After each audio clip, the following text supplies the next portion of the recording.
درود بر شما دوستان، وقتتون بخیر، خسته نباشین. سری اول از تکالیف مربوط به مسائل سینتیک شیمیایی و سرعت رو قرار با هم دیگه حل کنیم.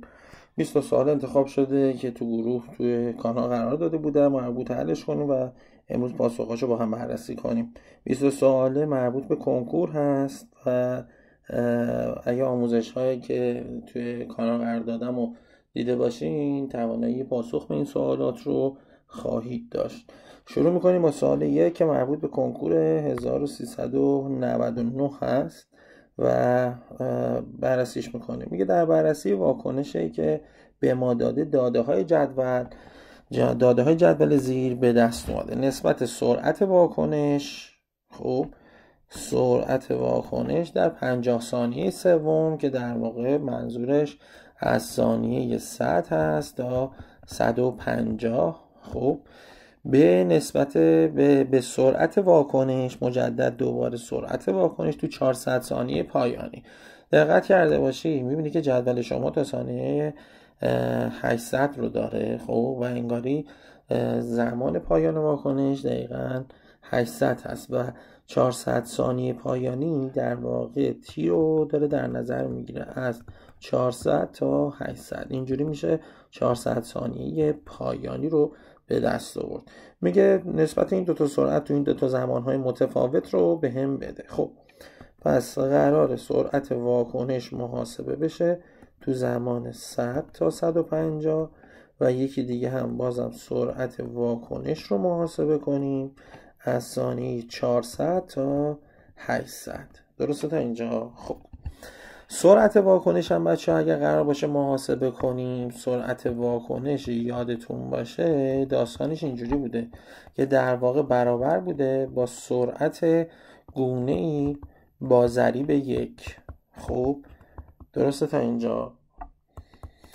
خب ما داده هایی که داریم میبینیم مربوط به CH4 هست و در واکنش ما CH4 ضریبش 1. پس اگر من تغییرات CH4 رو در بازه‌های زمانی متفاوت برم به دست بیارم، خب نسبت اون تغییرات به روی زمان براش میشه سرعت CH4 و سرعت CH4 دقیقاً برابر است با سرعت واکنشمون. خب پس اینجا تکلیفمون هم معلومه. پس بیایم تو ثانیه 100 تا 150 ببینیم تغییراتی که در ظرف اتفاق افتاده چه مقدار بوده. خب چیزی که داریم میبینیم که از ثانیه 100 تا 150 مقدار مولار CH4 از 820 ده هزارم رسیده به 741 ده هزارم و این فاصله خب برابر خواهد بود 820 منهای 741 برابر میشه با 79. پس 79 ضرب در 10 به توان منهای 4 مول بر لیتر تغییراتی بوده که CH4 در طی این 50 ثانیه‌ای که گذشته، یعنی از 100 تا 150 این گپ میشه 50 ثانیه، تو این 50 ثانیه این تغییرات رو حس کرده. خب و این تغییرات هم متوجه هست دیگه منطقش نزولیه. چرا؟ چون CH4 جزو واکنش دهنده های این واکنش هست. خب این پس شد سرعت محاسباتی برای CH4 که برابر بوده با سرعت واکنشمون. حالا بیام ببینیم از 400 از ثانیه 400 تا 800 چه اتفاقی در ظرف افتاده. میبینیم که ایشون از 430 ده هزارم تبدیل شده به 170 ده هزارم و فاصله ای که ما اینجا خواهیم داشت برابر هست با 260 ده هزارم. درسته؟ پس این هم که شد 260 ضرب در 10 به توان منهای 4. این تغییرات مولارش بوده. خب به روی زمانی هم که اینجا تفاوت داریم از 400 تا 800 بوده 400 ثانیه. حالا من قراره اینو محاسباتش رو برم جلو و اینجوری نسبت سرعت ها رو به دست بیارم. خب پنجایی که اینجا میبینی با این 400 خب دور در دور نزدیک در نزدیک این کارا رو کنی میشه نسبتشون 1/8 در منفی 4 که با هم رفتن. چیزی که در نهایت برای من باقی مون یه 79 در صورته و این 8 هم که میره بالا میره در صورت و یه 260 که اینجا برام باقی مونده. اینو هم بعد به تقریب حساب کنم چون خود طراح هم همین گفته. خب ببخشید به همین ترتیب میام چیکار میکنم؟ 79 فرض میکنم 800 به تقریب. خب و 79 فکر میکنم به تقریب حسابش میکنم 80 و 80 ضرب در 8 رو می نویسم 640 به روی 260 به هم میده 64 به روی 26. من هر عددی محاسبه کردم باید یه مقدار کوچیکترش هم اینجا به عنوان پاسخ فرض کنم. چرا؟ چون 79 بزرگش کردم شد 80. خب حالا 64 به روی 26 رو اگه قرار باشه محاسبه کنیم جفتشون تقسیم بر 2 میشن، پس شده 32 به روی 13 و در داخل 32 من میتونم 2 تا 13 بکشم بیرون، یعنی 26 تا به اضافه 6 به روی 32. خب 26 به روی 13 بهت میده 2، پس این برابر هست با عددی مثل 2 به اضافه یه 6 13 رو خواهم داشت. اگر در صورت این که هست من 6.5 رو میدیدم، 6.5 نصف 13 بوده و 6.5 به روی 13 میشد چند؟ نیم. خب در نتیجه 2 به اضافه اون نیمه میشد 2.5، ولی این یکی باید یه عددی کمتر از 2.5 باشه. چرا؟ چون صورت 6.5 نیست و 6 هست که ما تو گزینه ها گزینه 1 و 2 که 100 خط میکنن، چرا اصلا همین 2 رو ندارن؟ 2 به عنوان عدد صحیح رو من توش نمیبینم، پس میرسم به عددی که به نزدیک به 2.5 باشه و 2.43 رو میزنیم. پس پاسخ گزینه سوال 1 میشه گزینه 4. میریم سراغ سوال بعدی، سراغ سوال 2. گفته روند تقریبی نمودار تغییر غلظت نسبت به زمان برای گازهای آدو و دیدو در واکنش فرضی زیر به کدام صورت است؟ با این شرط که غلظت آغازی آدو و دیدو برابر باشه با 2 و 4.5. خب ابتدا بیام اینو موازنهش میکنیم. اگه من موازنه رو با دی شروع کنم باید اینجا ضریب 2 رو قرار بدم، اینجا رو ضریب 3 رو. چرا؟ چون جفتشون به 6 برسن و در کنارش برای آ2 ضریب 1 به دست میاد. پس ما میبینیم نسبت ضرایبی که این دوستان دارن نسبتش 1 به 3 هست، یعنی تغییرات آ2 و دی3 نسبتی برابر با 1 و 3 خواهد داشت. میدونیم که ضرایب همون مفهوم تغییرات رو برای ما خواهد داشت. حالا به ما گفته غلظت‌های آغازی آدو و دیدو 2 و 4.5 هستن. خب پس این دویی که اینجا میبینیم مربوط به آدوه و این شروع شدن با 4.5 مربوط به دیدو. مجدد اینجا من آدو رو دارم میبینم و اینجا دیدو رو خواهم داشت. اینجا دوباره آدو و این دیدو، اینجا هم به همین صورت. خب حالا بیام تغییرات رو در بازه زمانی مشخص محاسبه کنم و اگر نسبت تغییراتی که در نمودارها میبینم همون نسبت 1 به 3 باشه، اون وقت میتونم ادعا کنم که پاسخ درست رو به دست آوردم. مثلا تو نمودار 1 دقت کنیم آدوها از 2 شروع شدن، در پایان در بازه زمانی که ما داریم میبینیم خب به چه عددی رسیدن؟ میگه که دیدوها به 0 رسیدن ولی آدوها رسیدن به عدد 1. یعنی من تغییرات رو برای آدو دارم -1 ولی برای دیدو دارم -5 و این عددها متناسب با ضرایب استوکیومتری نیست. پس گزینه 1 خط خورد. میریم سراغ گزینه 2. برای گزینه 2 تغییرات رو برای آدو خواهیم داشت. دوباره میبینیم به عدد 1 رسیده. خب 2 که به 1 رسیده یعنی 1 واحد کم شده، ولی دیدو ما از 4.5 رسیده است به چه عددی؟ رسیده است به 0. خب پس من تغییرات رو برای ایشون خواهم داشت 4.5. راستی من تو سوال 1 نوشتم 5 که در واقع منظورم همون 4.5 بوده. خب 4.5 تا کم شده، ایشون 1. باز میبینیم که این تغییرات متناسب با ضرایب 1 و 3 نیست، پس اینم نادرست. میریم سراغ سوال 3 یعنی گزینه 3. با هم دیگه چک میکنیم اینو. ما برای آدو داریم که از 2 رسیده است به 0 و در همین بازه زمانی دیدو رو میبینیم که تغییراتی برابر با 4.5 داره. ایشون 2 تا تغییر کرده تو این بازه زمانی، یعنی آدو 2 تا کم شده ولی دیدو 4.5. باز دوباره میبینیم اون نسبت 1 به 3 رعایت نشده و پاسخ میشه گزینه 4. حالا 4 رو میگم با هم دیگه تحلیل کنیم ببینیم چنده. ما در زمانی که دیدو 0 شده است میبینیم که تغییراتش پس بوده چند؟ 4.5. در اون زمانی که دیدو 0 شده برای آدو عددی رو میبینیم که تقریبا به من نیم رو داره میده و این 2 که تبدیل شده است به نیم یا یک عددی کمتر از 1. خب تبدیل شده به نیم یعنی چی؟ یعنی 1.5 تا کم شده. خب A2 1.5 کم شده، D2 4.5 کم شده. میبینی که همون نسبت 1:3 که ما میخواستیم رعایت شده. پس پاسخ گزینه 4 هست. میریم سراغ سوال بعدی. گفته چند مورد از موارد زیر درست است. سوال مربوط به کنکور 402. گفته سرعت واکنش یک مفهوم کاربردی برای درک میزان پیشرفت واکنش در واحد زمان است. این واحد زمان که میاد در واقع یعنی همون سرعت. خب این واحد زمان نشون دهنده سرعت است و ما میدونیم که سینتیک یا سرعت، سینتیک شیمیایی یا سرعت در واکنش شیمیایی به همین اتفاق میپردازه، به تغییرات در واحد زمان. پس عبارت اول صحیح. و گفته سرعت متوسط تشکیل فرآورده‌ای با ضریب استوکیومتری برابر با 1 با سرعت واکنش برابر است. ما تو سوال یکم اینو هی چند بار گفته بودیم. سرعت واکنش همون یه ضریب 1 است. خب یک گونه‌ای با ضریب 1 است. پس اینم صحیح. شیب نمودار مول زمان برای هر یک از واکنشند و هر یک از شرکت کننده ها در واکنش متناسب با ضریب استوکیومتری است. تو سال قبلی هم اتفاقا همین رو دیدیم که اون کسی که ضریبش 1 بود اگر یه دونه تغییرات واسش ایجاد میشد در یک بازه زمانی مشخص، اون گونه‌ای که ضریبش 3 بود 3 برابر اون داشت، اون تغییرات واسش اتفاق میافتاد.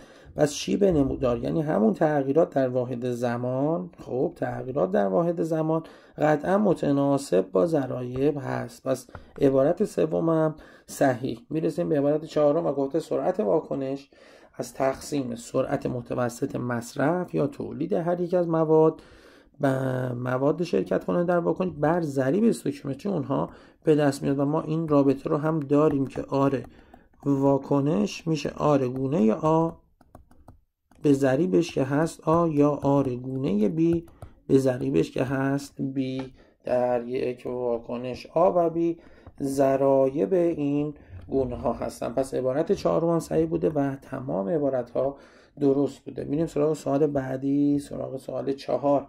سوالی مربوط به کنکور 99. چی گفته بهمون؟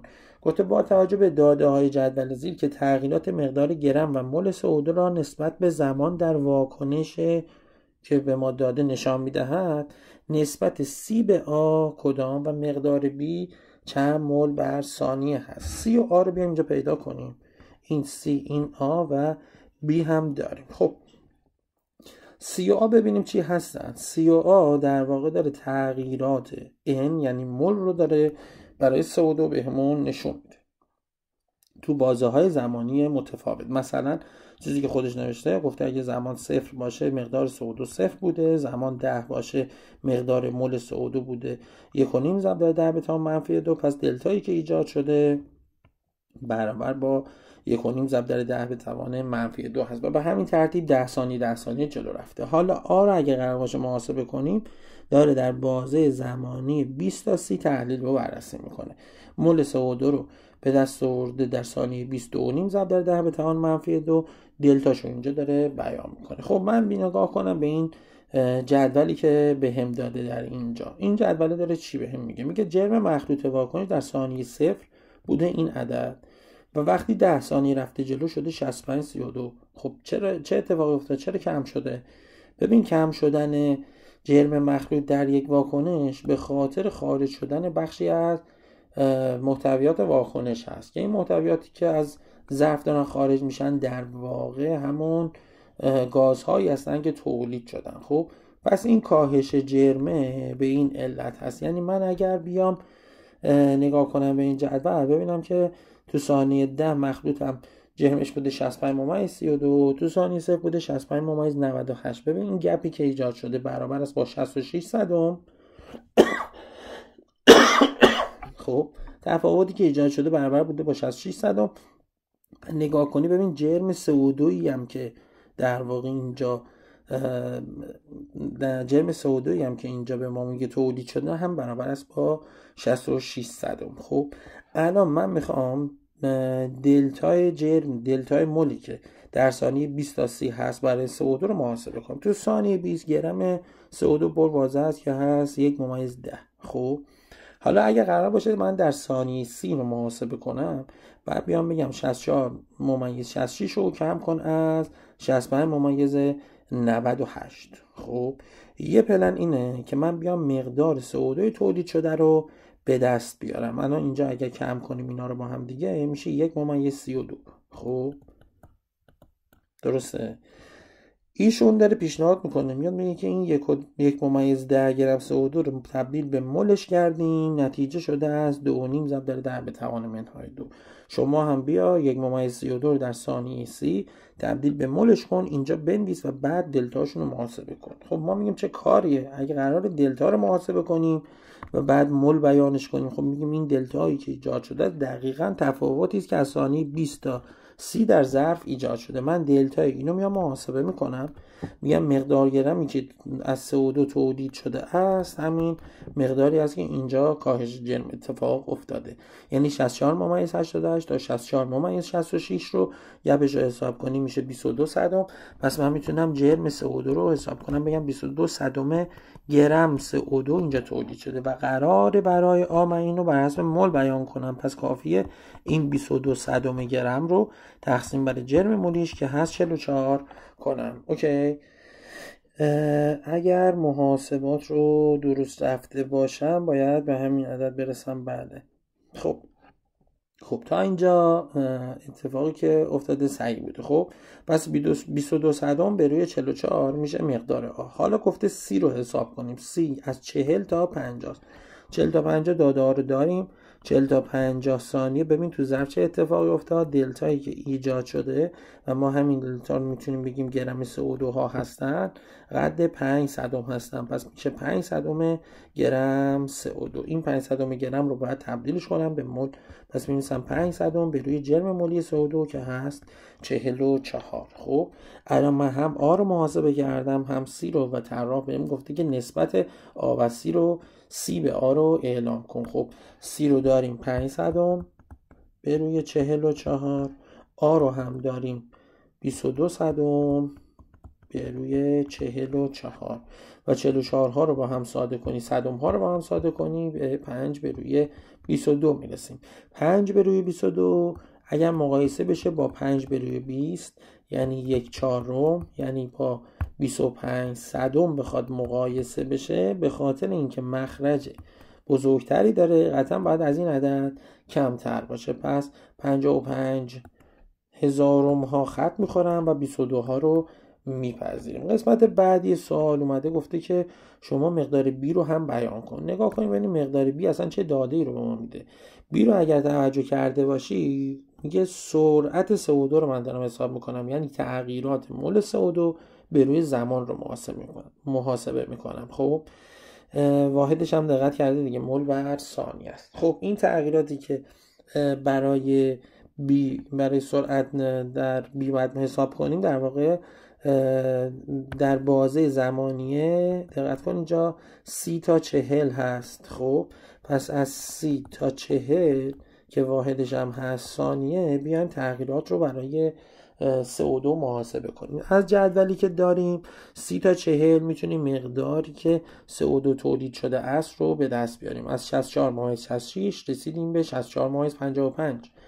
میبینیم که 11 صدم کاهش جرم داریم. این 11 صدم کاهش جرم همون گرم CO2 بوده. حالا من این گرم CO2 رو به روی جرم مولیش میبرم که 44 هست. پس صورت الان شده مول CO2. در مخرج این سرعت من قرار ثانیه رو قرار بدم و این تغییرات که الان دیدم مول تولیدی CO2 در بازه 30 تا 40 اتفاق افتاده، یعنی در طی 10 ثانیه. حالا محاسباتش رو ببریم جلو. 11 به روی 44 اگر ساده بشم میشه بالا 1 پایین 4 یه 10 پایین داریم. پس بالا ما داریم یه 1 به روی 40 که یه 10 به توان منفی 2 هم داره. اگر این صفر رو بکنم بیارم اینجا میشه 10 به توان منفی 3. در نتیجه سرعت CO2 تو بازه 30 تا 40 محاسبه شده است 1/4 ضرب در 10 به توان منفی 3 یا 25 صدم ضرب در 10 به توان منفی 3 یا 2.5 ضرب در 10 به توان منفی 4 و این همون B هست که ما بعد محاسبه میکردیم و پاسخ میشه گزینه 3. بریم سراغ سوال بعدی. سراغ سوال 4 میخوایم بریم یا ببینم سراغ سوال 5 میریم. بعد با توجه به معادله موازنه شده واکنش زیر نسبت سرعت متوسط واکنش، ببین با سرعت واکنش در 2 ثانیه 4 2 ثانیه 4 میشه چی؟ ببین این میشه 2 ثانیه اول. خب ببین 0 تا 2 شد اولی، 2 تا 4 شد دومی، 4 تا 6 شد سومی، منظور از 6 تا 4 هست، 6 تا 8 هست. اوکی. خب این میشه 2 ثانیه 4 برای ما، درسته؟ خب که من تغییرات رو در این نمودار از 6 تا 8 دارم میبینم، یعنی در این بازه زمانی. به سرعت واکنش در 10 ثانیه آخر. خب بازم سرعت واکنش ولی 10 ثانیه آخر. ببینیم پایان واکنش کجاست. دوباره مجدد وقتی این جدول رو ما نگاه میکنیم میبینیم تا ثانیه 20 اومده. خب و همینجور H2O کم و کمتر شده. خب و 10 ثانیه پایانی برای ایشون میشه ثانیه، یعنی اگر 20 ثانیه فرض کنم روند کلی یک واکنشی که دارم میبینیم و 10 تا 20 میشه 10 ثانیه پایانی. پس یه سرعتی داریم مربوط به ایشون، یه سرعتی هم داریم مربوط به 6 تا 8. خب واحد سرعت هم چیزی در موردش نگفته، پس چون نگفته همه رو قراره مول بر لیتر به روی زمان ببره. اوکی. خب جفتشون سرعت واکنش هستن و من تغییراتی که اینجا دارم میبینم مربوط به H2O2 هست. اگر من تغییرات H2O2 رو برسونم که ضریبش 2 هست تبدیلش کنم به یه تغییراتی با ضریب 1، خب اون وقت میتونم سرعت واکنش رو محاسبه کنم، درسته؟ پس من میام تغییرات 6 تا 8 رو بررسی میکنم، میبینم 300 یا 310,000 تبدیل شده به 249,000. خب و تغییراتی که اینجا به وجود اومده برابر هست با 51,000 یا 51 ضرب در 10 به توان منفی 4 مول بر لیتر. خب این تغییرات مربوط است به H2O2. من اگر دلتای H2O2 رو داشته باشم تقسیم بر 2 کنم میشه دلتای خب 1 ضریب 1 دیگه. خب دلتای 1 ضریب 1. خب پس همینجا میایم اینو یه تقسیم بر 2 میکنیم چون میخوایم آره واکنش حساب کنیم دیگه. خب بعد حالا باید به روی زمانم ببرم دیگه. دلتایی که واسه زمان اتفاق افتاده چی بوده؟ 6 تا 8 بوده. پس یه 2 ثانیه هم این پایین تر دارم. پس این شد آره واکنشمون در 6 تا 8. خب حالا باید پایین، چون گفته نسبت بهم بگو، باید پایینش یه آره واکنشی رو اعلام کنم، ولی این آره واکنش باید از ثانیه 10 باشه تا 20. درسته؟ خب بریم ببینیم 10 تا 20 چه اتفاقی افتاد. 209,000 تبدیل شده به 84,000. از 209 تا 84 فاصله ای که داریم یه 109 به اضافه یه 16 تا چیزی که میبینم 125 تاست. پس شده 125 ضرب در 10 به توان منهای 4. مجدد این تغییرات مول بر لیتری که داریم برای H2O2 هست، یه تقسیم بر 2 میکنیم که بشه برای گونه‌ای با ضریب 1 و در نهایت هم دلتای زمانی هم که داریم میبینی 10 تا 20 از 10 ثانیه. حالا بریم تو محاسباتش. ثانیه هایی که اینجا میبینی 2 و 10 ساده شدن 1 و 5. 2 هایی که اینجا میبینی تو مخرج ها بودن با هم رفتن و در نهایت این 10 منفی 4 هم که با هم رفتن. در نهایت چیزی که برای من باقی مونه یه 51 هست. این 5 میره بالا چون در واقع من اینجا یه 1/5 داشتم دیگه. خب یه 1/5 داشتم که میره بالا میشه ضرب در 5 به روی این 125 که اینجا باقی مونده برام. درسته؟ خب حالا 125 و 5 رو با هم ساده میکنیم، این میشه 1، این میشه 25. خب و 51 رو تقسیم بر 25 کنی، یک کوچولو از 2 باید بیشتر بشه که میشه پاسخش گزینه 3. خب بریم سراغ سوال 6. سوالی مربوط به کنکور 1400. گفته اگر 1 مول کاسیل اوسه رو در گرما و در مجاورت کاتالیزر در یک ظرف 5 لیتری با سرعت 1/10 مول بر ثانیه مطابق واکنشی که داری میبینی تجزیه کنی، واکنش پس از چند ثانیه کامل میشود و نمودار تغییرات غلظت مولار O2 نسبت به زمان به کدام صورت است. خب میدونیم پس 1 مول CO2 تو ظرف داری، درسته تا اینجا؟ 1 مول CO2 تو ظرف داریم که وقتی میگه واکنش کامل شود یعنی این 1 مول باید چی بشه؟ تمام بشه. خب ظرف هم که گفته 5 لیتریه و این 1 مول با چه سرعتی قراره تموم شه؟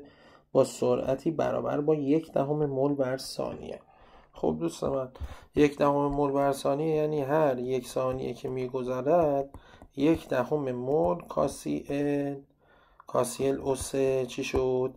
مصرف شده. حالا اگه قرار باشه که من 1 مول از ایشونو مصرف کنم، واضح هست که باید 10 ثانیه طول بکشه این روند. خب پس زمان پایان واکنش 10 ثانیه هست. در سمت مقابل گفته که اگر، حالا قسمت بعدیش این بوده دیگه، گفته که نمودار تغییرات غلظت رو برای O2 بیان کنید. خب من میام این دوتا نمودار رو نگاه میکنم. این دوتا نمودار در پایان واکنششون که با هم تفاوتی ندارن، یعنی هر دوتا ادعا دارن که مقدار O2 که قرار تولید شه تو 10 ثانیه داره تولید میشه. تفاوت این دوتا نمودار سر چیه؟ سر غلظت نهایی هست که در طی این 10 ثانیه تولید میشود و من میدونم که در طی همین 10 ثانیه قراره کاسیل اوساها 1 مول تمام شن با ضریبشون که هست و در کنارش بیان ببینیم O2 با چه مولاری قراره تولید بشه. مولارش مجهول، یه تناسبی می‌نویسم، لیترش مشخص، میدونی که مولار ضرب در وی بهت میده در صورت مول و مول به ضریبی که براش آماده میکنی صورتش شده مول، پایین یه ضریب 3 رو میکاریم. خب حالا میریم تو محاسباتش. این 1/2 رو داریم. خب 1/2 رو میتونم بنویسم نیمی که اینجا هست 5 با 5 روبرو میره، یه 1/10 باقی میمونه. این 1/10 رو در 3 ضرب میکنی، پس مولار نهایی که داره برای O2 تولید میشه 0.3 مولار هست. پس خط پایانی ما باید 0.3 باشه و اینو من در گزینه 1 میبینم. راستی گزینه 2 داشت ادعا میکرد که میرسه به 0.2. من حالا اگه اینجا اعلام کردم 0.3 اشتباه از من بوده. پس اینم پاسخ سوال 6 که الان حلش کردیم. بریم سراغ سوال 7. گفته در دمای معین در واکنش فرضی که داریم هر نیم ساعت 10% مقدار اولیه واکنش دهنده مصرف میشه و همین واکنش در مجاورت کاتالیزگر مناسب هر 5 دقیقه با همین روند پیش میره، یعنی هر 5 دقیقه قرار 10% رو تمام کنه. گفته در لحظه‌ای که 50% ماده اولیه مصرف شده است تفاوت زمان این دوتا روند به چه صورتی؟ ببین مقدار مصرف این دوتا واکنش، یعنی دو مسیر واکنش فرقی نداره با هم. من یه بدون کاتالیزگر رو باید بررسی کنم و یه مسیر دیگه با کاتالیزگر رو باید بررسی کنم. خب تفاوت اینها در مقدار مول نیست. فکر کن شما اگر یه ام مول داشتی مثلا در ظرف، خب جفتشون با ام مول دارن شروع میکنن. اوکی، اولی توی 30 دقیقه که میره جلو 10% از این کم میکنه، یعنی در واقع چیزی که در ظرف باقی میمونه 0.9 اون اولی است. اوکی، حالا دیگه من اینو اینجوری هم نمی‌نویسم دیگه، می‌نویسم 10% کم شد. دوباره یه پارت دیگه میاد میره جلو 30 دقیقه مجدد. خب 30 دقیقه میره جلو یه 10% دیگه ای رو قراره کم کنه. این شد دومین 10% ما. خب دوباره ببین من این کار باید 5 بار ادامه بدم، 5 تا 10% باید برم جلو، چرا؟ چون قراره 50% رو مصرف کنم. درسته؟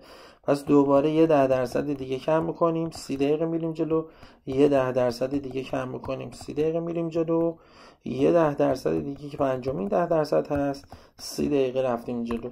اتفاقی افتاده میبینی که 5 تا 30 دقیقه بازی رفته جلو. خب پس برای اینکه 50% کاهش رو ببینی، خب کل زمانی که داری صرف میکنی میشه 150 دقیقه. حالا بیایم با کاتالیزگر هم دوباره باید 5 بار این اتفاق بیفته دیگه، 1 و 2 و 3 و 4 و 5. خب تو هر مرحله باید 10% کاهش ببینم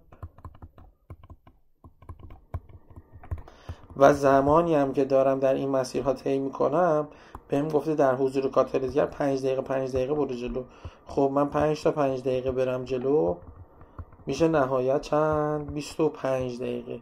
گفته تفاوت زمانی که داره ایجاد میشه چه عددی خواهد بود؟ خب تفاوت پرواضح هست که میشه 150 منهای 25، 125 دقیقه فرق پایان واکنش یا رسیدن به 50% برای این دوتا مسیر خواهد بود. و گفته با کاربرد کاتالیزگر سرعت متوسط واکنش چند برابر میشه. ببین سرعت واکنش میشد یه تغییراتی حالا برای M یا N یا هر چیزی به روی یه دلتا N دیگه. خب در حضور کاتالیزگر شما که مقدار مصرفتون رو 10% داری میبرین جلو، تفاوتی نکرده. خب من یه دلتا M به روی دلتا T باید اینجا می نوشتم، اشتباه هم من بود. خب ایشون دوتا واکنشی که داریم میبینی، یکی داشت 50% رو مصرف میکرد از اون مقدار اولیه توی 150 دقیقه. خب یکی دیگه شون هم داشت همون 50% رو مصرف میکرد توی 25 دقیقه. اوکی.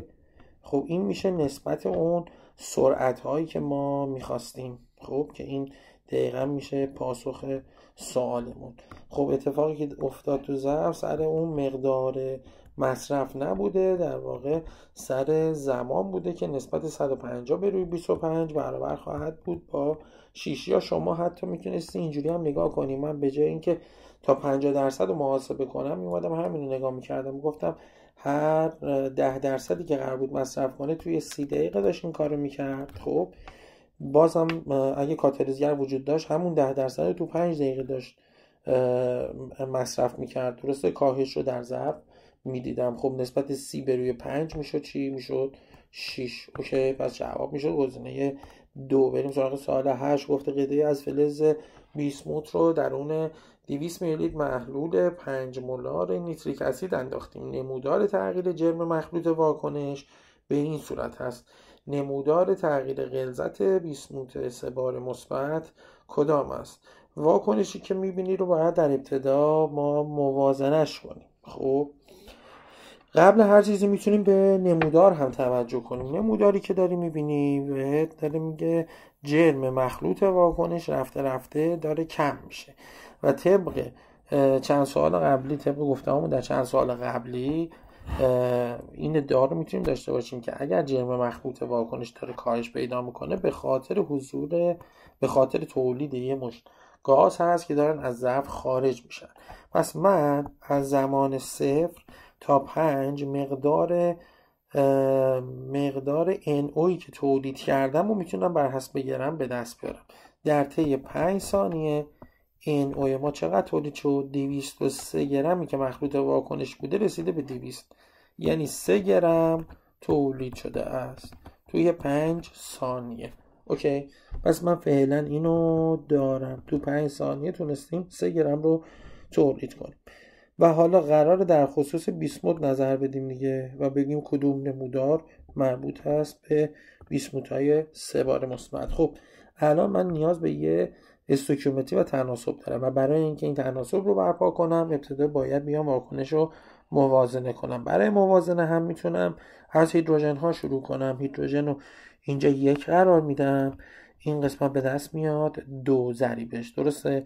بعد نگاه میکنم میبینم که به بنبست خوردم. چرا؟ چون نه بیسموت ها رو میشه موازنه کرد نه نیتروژن ها رو چون نیتروژن ها بیشتر از یک جا عدد ندارن و مجهول هستن. در نتیجه با مجهول کار میبریم جلو. یعنی چه؟ یعنی میگیم بیسموت ها اگر در سمت چپ x باشن، در سمت راست هم باید x باشه تعدادشون، پس اینجا x رو قرار میدم و برای NO ضریب y رو قرار میدیم. یک معادله رو میایم می‌نویسیم برای اکسیژن ها و یه معادله رو می‌نویسیم برای هیدروژن ها. برای اکسیژن ها در سمت چپ 3 دوتا 6 تا اکسیژن داریم، در سمت راست 3 تا 9x به اضافه y به اضافه 1 رو خواهیم داشت. برای هیدروژن ها در سمت چپ تعداد برابر است با 2. بچه ها من به جای هیدروژن من می‌نویسم نیتروژن. خب برای نیتروژن، چون هیدروژن که اصلا موازنه بود، خب ببین بیسموت موازنه بود، H هم موازنه بود، چیزی که مونده بود N و O بود. معادله O رو نوشتم، الان معادله N رو باید بنویسم. برای نیتروژن ها تعدادشون در سمت چپ هست 2 تا، در سمت راست هست 3 که ضرب در 1 شده و ضرب در x شده 3x تا به اضافه یه دونه هم y اینجا دارم. خب حالا بخوام اینو حلش کنم، این یکه رو بکنم ببرم این طرف به هم میده 5. خب بعد کافیه که پایینی ها رو ضرب در یه منفی یکی کنیم، اون وقت ایگرگای بالا و پایین با هم دیگه میرن. 5 که ازش 2 کم کنم به هم یه 3 میده. 9x که ازش 3x کم کنم هم به هم میده 6x. در نتیجه x ها به دست میاد 1/2. و اگر 1/2 رو در یکی از این معادله ها قرار بدیم، مثلا مثل این معادله، خب به جای x بذارم 1/2، 3 ضرب در 1/2 میشه 1/2. 1/2 رو بکنم ببرم اون طرف کنار 2 به هم میده نیم. در نتیجه y هم به دست اومده 1/2. جفتشون هستن 1/2. 1/2 ها رو جایگذاری میکنیم توش، درسته؟ بعد حالا میایم یه تناسبی رو ارائه میکنیم از NO به BI NO3 3 مرتبه و میدونیم الان ضریب جفتشون رو داریم که جفتشون ضرایبشون هست 1/2. من ضرب در 2 هم نکردم. خب در کنار این میتونم بین BINO3 و یونهای داخلش هم یه تناسبی رو بنویسم، بگم توی هر 1/2 BINO3 2 مرتبه قطعا 1/2 BI 3 بار مثبت وجود داره و در کنارش هم میتونم بگم 3/2 NO3 منفی وجود داره. حالا ما به NO3 های منفی نیترات ها کاری نداشتیم، قراره بین BINO3 و NO تناسب بنویسیم. داده های ما گفته که 3 گرم NO داره تولید میشه و NO جرم مولیش برابر هست با یه 14 و یه 16. سی ضریبش رو فرض کردم 1/2. تو سمت مقابل برای بیسموت ها دنبال واحد مول بر لیتر هستیم. نگاه کنیم ببینیم که حجمی به ما داده شده یا نه. اگر خوب بخونیم میبینیم بله یه 200 میلی لیتر هم به عنوان حجم داریم، پس مولارش مجهول، ضرب در لیترش که هست 0.2 به روی ضریبش هم که هست 1/2. میریم سراغ محاسبات. 1/2 ها از طرفین ساده میشن، این میشه 1 این میشه 10.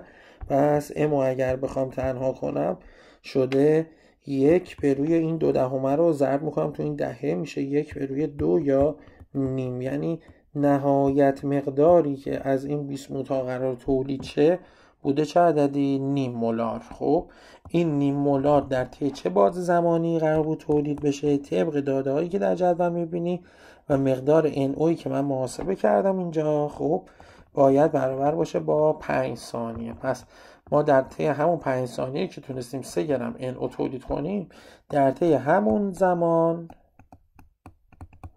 قرار مولار بیسموت های 3 بار مثبت رو برسونیم به عدد نیم. خب ایشون خیلی زود تموم کرده واکنش رو، اصلا به درد من نمیخوره. ایشون 5 تموم کرده و میبینیم مقدارش هم نیمه. ایشون هم که اصلا مقدار مولارش رو درست اعلام نکرده. ایشون هم که باز دوباره مقدار مولارش رو درست اعلام نکرده. پس اتفاقی افتاده همون جواب گزینه 1 هست. حالا اگر فرضاً گزینه 4 رو ما اینجوری میدیدیم، خب یعنی من یه شیبی بهش میدادم ولی پایانش رو میذاشتم نیم، پایانش رو میوردم روی نیم در طی 5 ثانیه. الان دوستان بازم این گزینه غلط میشد. چرا؟ چون تفاوت نمودار 1 در گزینه 1 و نمودار 4 که من الان جدید واسهتون نصب کردم سر اینه که نمودار 1 میگه که هرچی که زمان داره میره جلو پیشروی میکنه، مقدار تولیدی بیسموت ها یا اصلا فراورده های شما تو واحد زمان هی کم و کمتر میشه. ببین شیبش داره میفته. خب ولی این چیزی که من اینجا کشیدم برات، خب غلط از این بابت که داره ادعا میکنه که هرچی که واکنش زمانش داره میره جلوتر، یعنی هرچی به پایان واکنش داریم نزدیک میشیم، اتفاقا داره بیشتر تولید میکنه و این غلط است قطعا. از چه بابت؟ چون سرعت واکنش خب میشه در واقع شیب همین نمودارها، خب میشه اون تغییراتشون تو واحد زمان. فارغ از این ما میدونیم که اگر در ابتدا اصلا کلا مخلوط واکنش شما شامل واکنش دهنده هاتونه دیگه. خب پس در ابتدا واکنش دهنده هایی که در ظرف داری قطعا تعداد برخوردهای بیشتری با هم دارن، به خاطر اینکه غلظت خیلی زیادی دارن. خب پس احتمال اینکه مصرفشن و منجر به تولید فراورده‌شن بیشتر است. پس در واحد زمان شما انتظار تولید و مصرف بیشتری رو خواهید داشت و هرچی که رفته زمان میره جلو و مخلوط واکنش دهنده های شما غلظتش داره میفته پایین، داره کم و کمتر میشه، پس احتمال برخورد واکنش دهنده ها و در نتیجه تولید فراورده ها هی کم و کمتر میشه و وقتی که این اتفاق میفته پس منجر به تولید فراورده های بیشتری در واحد زمان نخواهد شد. ببین واحد زمان گفتم خدمتت، نگفتم دیگه فراورده تولید نمیشه. قطعا روند تولید فراورده همواره صعودی است، ولی وقتی ریزش کنی تو واحد زمان میبینی این کم و کمتر شده، پس در نتیجه شیبی که داره اتفاق میفته هم باید کمتر شده باشه. یکیش این علت. یه علت دیگه اصلا همین نمودار مخلوط واکنش شماست. در ابتدا خب در ابتدا چیزی که شما تو تصویر داری میبینی اینه که این کاهش جرمه روندش هی ببین سریعه. خب یعنی شیبش بیشتر است، ولی رفته که داره میره جلو ببین شیبه داره میفته، میبینی شیبه داره کم میشه. پس قطعا شما NO کمتری رو الان داری تولید میکنی در مقایسه با چیزی که در ابتدا داشتی تولید میکردی. پس برای فراورده بیسموت هم شما باید همین روند داشته باشی. نمودار 4 100% غلط خواهد بود. بریم سراغ سوال 9. گفته سرعت واکنش گازی آب اضافه X میدهد دی به ازای هر 10 درجه سیلسیوس افزایش دما به تقریب 2 برابر می شود. اگر سرعت مصرف آب در دمای 25 درجه سانتیگراد خب برابر باشه با 4 مول بر لیتر بر ثانیه، خب چند درجه افزایش دما لازمه تا ما برسیم به سرعت CO2؟ خب گفته هر 10 درجه 2 برابر شه دیگه. بیا بریم جلو ببینیم چند. من برای اینکه بخوام 14 رو 2 برابرش کنم برسونمش به 8 باید یه 10 درجه سانتیگراد ببرمش بالا. دوباره 8 رو 2 برابر میکنم میشه 1 و 6 دوباره اینجا 10 درجه. خب 10 درجه سانتیگراد 10 درجه سانتیگراد زیاد میکنم دما رو. هنوز به اون CO2 نرسیدم، یه ضرب در 2 دیگه میخوام برای اینکه برسم به CO2. پس یه 10 درجه دیگه هم بعد اینجا افزایش دما داشته باشم. به همون گفته چند درجه سیلسیوس خب افزایش دما لازم داریم یا به ازای چند درجه افزایش دما این اتفاق میفته. خب افزایش دماهایی که داریم یه 10 تا اینجاست، یه 10 تا اینجا، یه 10 تا اینجا، پس میشه کلا 30 تا. میتونست طراح اینم بپرسه بگه که در چه دمایی ما به CO2 میرسیم. اگر چنین چیزی رو میپرسید ما اون وقت باید میگفتیم در دمای 55 درجه سانتیگراد خب 25 تا 55 30 درجه افزایش بدی، دمای محیطت الان باشه 55 درجه سانتیگراد، شما به این سرعت رسیدی. ولی ایشون فقط دنبال این بود که چند درجه افزایش دما لازم است که ما اینا رو حساب کردیم، با هم جمع کردیم خب و نتیجهش هم اعلام کردیم که شده بود 30 درجه سانتیگراد. اوکی خب اینم 30 درجه سانتیگراد. بریم سراغ سوال بعدی. سراغ سوال 10. گفته با توجه به نمودار ملزمان زیر که به واکنش 1/10 مول مالتوز با آب و تشکیل گلوکوز مربوط است، چند مورد از مطالب زیر نادرسته. خب برای اینکه این سوال رو حل کنی ابتدا باید این واکنش رو بدونی. مالتوز که میشه C12H22O11 میگه با آب واکنش بده، پس باید به اضافه H2O بشه و در نهایت قراره منجر به تولید گلوکوز یعنی C6H12O6 بشه. اگه این واکنش رو موازنه کنی با عدد 1 برای مالتوز، شما به عدد 2 برای گلوکوز ها میرسی و در کنارش هیدروژن ها رو هم بخوای موازنه کنی کافیه که یه ضریب 1 برای H2O بذاری. پس من ضرایب رو اینجا دارم میبینم. خب یه نکته دیگه که از این در واقع نمودار میشه دید اینه که واحدی که واسه ما ارائه کرده اینجا غلظت هست و غلظت مول بر لیتره. خب من یه فراورده دارم، پس قطع به یقین این بی که شما داری میبینی نموداری مربوط به گلوکوز هست، یعنی C6H12O6. چرا؟ چون روند صعودیه. خب حالا میریم سراغ این واکنش دهنده. نموداری که ما داریم میبینیم مربوط به کدام واکنش دهنده میتونه باشه؟ خب واکنش دهنده ای که ما داریم یکیش مالتوزه و یکیش آب. از اونجایی که آب حالت فیزیکیش اله، قطع به یقین غلظتش یه ثابته و اگر غلظتش ثابت باشه قطعا من نمودار تغییرات غلظت براش ندارم. پس نمودار آب فقط میتونه مربوط به چی باشه؟ به مالتوز باشه. اوکی. نکته دیگه ای که میتونیم باز دوباره از این نمودار به دست بیاریم چه نکته هست؟ به ما گفته این واکنش با 1/10 مول مالتوز شروع شده است. خب الان من مقدار مالتوز رو، نمودار مربوط به مالتوز رو دارم. طراح به هم ادعایی مربوط بر مول رو داده، خب در زمان شروع واکنش. خب چیزی که در این نمودار دارم میبینم شروع غلظت برای مالتوز بوده چند؟ 1/10. مولش هم که هست 1/10. غلظت شروعش هم که از 1/10 مول بر لیتر. ببین این همین الان داره بهت کران میده که حجم ظرفتم هست 1 لیتر. از این بابت هست که مولار و مول با هم برابر شدن. حالا طبق این چیزایی که ما داریم میبینیم حالا بریم سراغ گزینه هامون. خب گفته سرعت واکنش تا دقیقه دهم برابر این عدد خواهد بود. ببین یک سرعت واکنش رو خواسته تا دقیقه 10. درسته؟ من میام چیکار میکنم؟ میگم تو نه اینکه سرعت واکنش رو میخوای، پس سرعت ضریبی 1 رو میخوای. سرعت ضریبی 1 هم که میشه همین دوستمون مالتوز. خب بریم ببینیم از زمان 0 تا دقیقه 10 مالتوز چه تغییراتی رو داشته، بعد بیایم طبق این واحدها اینو درستش کنیم. اوکی. خب ببینیم مالتوز رو ما 1/10 ریختیم، در دقیقه 10 براش چه عددی رو داریم میبینیم؟ 1/10 که رسیده تقریبا به 8 خب صدم، ولی قطعا کمتر از 8 صدمه. درسته؟ 10 که رسیده باشه به 10 صدمی که رسیده باشه به 8 صدم کمتر از 2 صدم تغییرات من دارم میبینم. پس من اینجا می نویسم عبارت اول. خب من سرعت واکنش رو میخوام. سرعت واکنش هم واحدش هست صورت مول بر لیتر، مخرج گذاشته زمان ثانیه.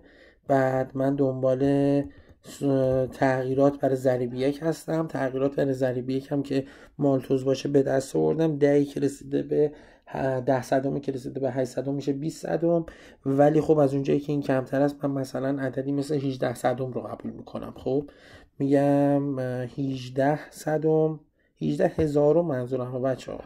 ببین یه 100 هزارمی بوده که رسیده فرضاً به 82 هزارم، 83 هزارم. خب پس من اینجا باید بنویسم 18 هزارمه، واحدش هم که مولاره. خب مول بر لیتر تغییرات داشتیم به روی زمانمون که از 0 تا 10 بر پایه ثانیه 10 دقیقه رو بعد تبدیلش کنیم به ثانیه ضرب در 60ش میکنیم. خب نتیجه رو بخوای اعلام کنیم میبینی که 18 با 6 ساده شده. خب 18 و 6 رو میتونیم ساده کنیم. یه چند لحظه مکس برای اینکه این لپتاپ ما درست بشه. خب پس 18 رو بکنیم 3، مخرج این میشه 1، یه 10 به توان منفی 3 بالا داشتم، در کنارش یه 10 دیگه هم پایین دارم میبینم. پس سرعت از زمان 0 تا 10 خب برابر خواهد بود، میدونید دیگه واحدش هم که دقیقه بوده. خب سرعت در این بازه زمانی برابر خواهد بود با 3 ضرب در 10 به توان منفی 4 که به همین ترتیب گزینه 1 نادرست خواهد بود. میگه در لحظه تشکیل 2 مول گلوکوز، خب گلوکوز ها 0 بودن، وقتی شدن 2 دقت کن 4 دقیقه طول کشیده، درسته؟ 8 مول مالتوز در محلول وجود دارد. خب وقتی شما قراره که 2 ایشون رو تولید کنی، همون جور که میدونی ضریبش 2 هست، بریم ببینیم که مالتوز ها چقدر مصرف میشن با ضریب 1. در نتیجه چیزی که ما اینجا داریم میبینیم به این صورت هست که 1 مول خب مالتوز چی شد؟ مصرف شد. اینی که ایشون میگه در محلول وجود دارد، خب در ابتدا چقدر بوده؟ 1 بوده، الان چقدر کسر شده؟ 1 پس چقدر باید وجود داشته باشه؟ 9 یکیش این میتونه باشه الگوی حل، یکی دیگه این میتونه باشه. میگه آقا این نموداری که من دارم میبینم کامله دیگه، در زمانی که ما 2 برای گلوکوز ها خواهیم داشت، در همون زمان دقت کن ببین برای مالتوز شما عددی در حدود همون 9 باید در ظرفت وجود داشته باشه که هست چنین چیزی. خب پس با عدد 8 که ایشون گفت ما مشکل داریم و این نادرست هست. اوکی، فعلا گزینه ها هر دوتا نادرست بوده. گفته سرعت واکنش در 5 دقیقه چهارم. 5 دقیقه چهارم یعنی از زمان 15 تا 20. خب 15 تا 20 رو بیایم با هم دیگه بررسی کنیم. 15 میتونه اینجاها باشه و 20 هم که خب در ادامه است. میگه میتواند برابر با این عدد باشه، یعنی 2/4 ضرب در 10 به توان منفی 3 مول بر لیتر بر دقیقه. خب یعنی چی؟ یعنی بهت میگه که 24 خب شما میتونی مصرفی برابر با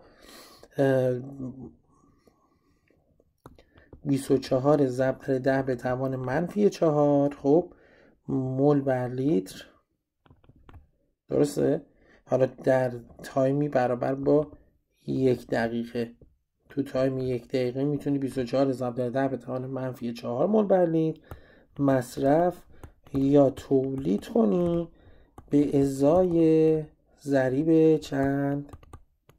ضریب 1. اوکی، خب الان ما چیزی که داریم میبینیم خب توی فرضاً همین دقیقه‌ای که توی 5 دقیقه قبلش، یعنی چی؟ من الان 15 تا 20 رو میخوام چک کنم، بیام توی 5 دقیقه قبلتر، یعنی تو بازه زمانی 10 تا 15 ببینم چه تغییراتی رو داشتم. توی هر 1 دقیقه 24 ضرب در 10 به توان منفی 4 بوده. خب توی این 5 دقیقه‌ای که ما داریم در موردش صحبت میکنیم خب عددی برابر با چند خواهیم داشت؟ ببخشید این سیستم ما یه مقدار رفته رو اعصابمون. 24 توی این 5 دقیقه خب تغییراتی که خواهیم داشت 120 ضرب در 10 به توان منفی 4 یا 12 ضرب در 10 به توان منفی 3 مول بر لیتر خواهد بود. این میشه دلتامون. اوکی، خب بیایم ببینیم 15 تا 20 آیا چنین دلتایی رو میتونیم داشته باشیم، یعنی 12,000. خب ببینیم آیا چنین اتفاقی میتونه بیفته. چیزی که ما داریم میبینیم اینجا خب نمودار که تا دقیقه 14 هست، اینجوری واسه نمیشه رفتارش رو تحلیل و بررسی کرد. خب ولی یه کار دیگه میشه کرد. 10 تا 15 ببینیم تو ظرف چه اتفاقی افتاد.